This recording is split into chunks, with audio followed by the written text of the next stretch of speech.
Have you ever wondered if one of the greatest legends in biblical history might actually be based on real lost treasures? What if King Solomon's legendary mines weren't just a myth, but a forgotten reality buried beneath centuries of sand and silence? Welcome to Old Topic.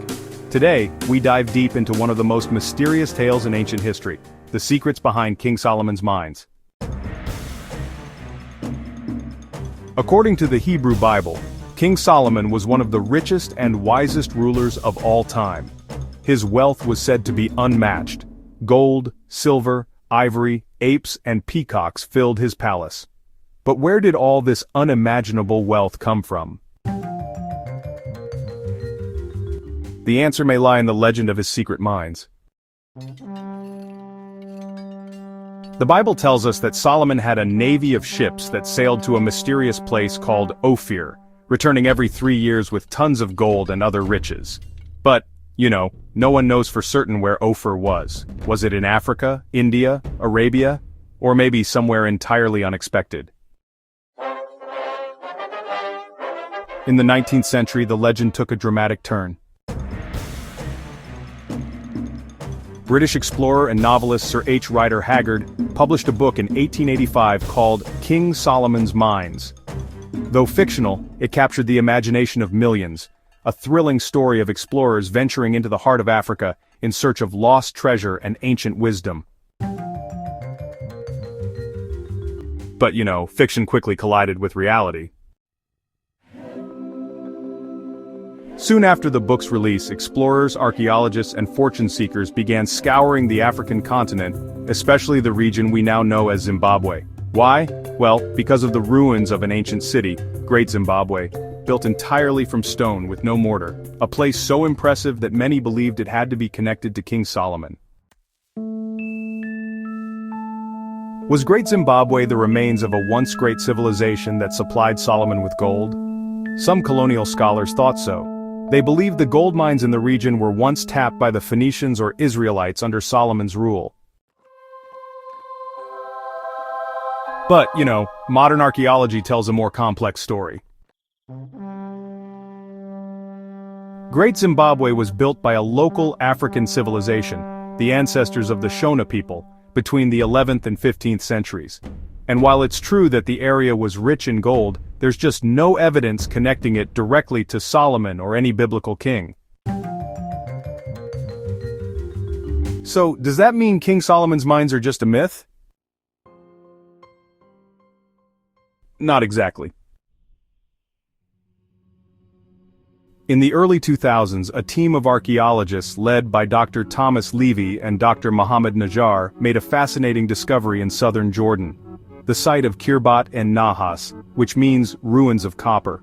They found a massive ancient copper mining operation, dating back more than 3,000 years, exactly the time King Solomon would have ruled.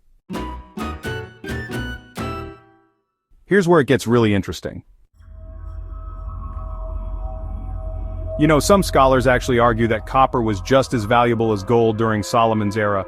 It was used to make tools, weapons, and even religious artifacts.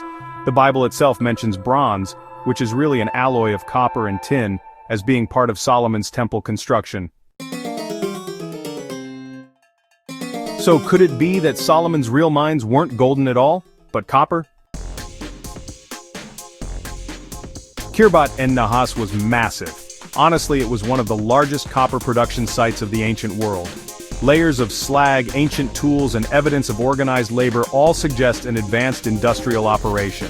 And nearby, biblical Edom, which was once thought to be just a myth, was actually found to have been a complex society at the time. This discovery opened a new door. Was Solomon's power built not only on faith and diplomacy, but also on metal and mining? If so, then the wealth of his kingdom may have come from regions far beyond Jerusalem, stretching into deserts and valleys where few dared venture.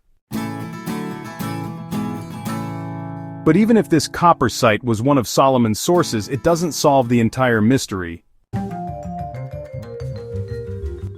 The gold from Ophir still remains a puzzle. Some historians believe Ophir might have been located in modern-day India, based on ancient trade routes and linguistic clues. Others point towards southern Arabia, especially Yemen, which was rich in frankincense, spices, and possibly gold.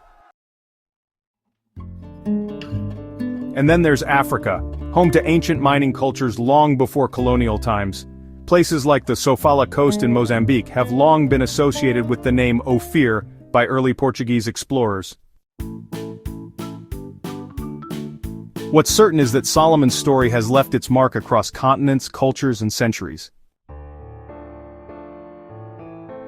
Whether we're talking about the mines in Africa, the copper sites in Jordan, or trade links with India, one truth echoes through time.